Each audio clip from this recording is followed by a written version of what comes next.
প্রয়োজনে বাইরে রপ্তানি করতে পারে কেনার চেয়ে। মানে শূন্য ঘোষণা করবো আর কি, যে আমাদের সকল ফসল কর্তন হয়েছে এবং শুধু কর্তন নয়, সব ফসল কৃষকের ঘরে উঠে গেছে।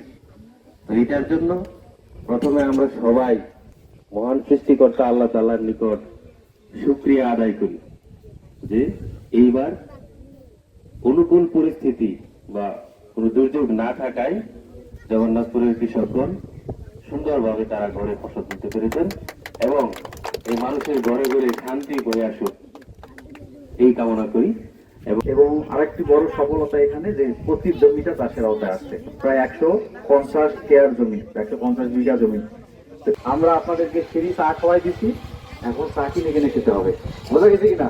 তার মানে এই জমিটা চাষের আওতায় নিয়ে আসতে গেলে যা করা লাগবে করবেন, এবং আমরা যে আপনাদেরকে ছেড়ে দিয়ে যাবো এটা কিন্তু না, আমরা আপনাদেরকে একটা রেল লাইনে উঠাই দিচ্ছি। এখন এই লাইন ধরে আপনাদেরকে যেতে হবে, আপনাদের গন্তব্য ঠিক করতে হবে আপনারা কতদূর যাবেন। বান্ডেল থাকলে প্রতি সেনমানিতে টাকা বাঁচবে। বিকাশ সেনমানি বান্ডেল কিনে জিতুন প্রতি লেনদেনে।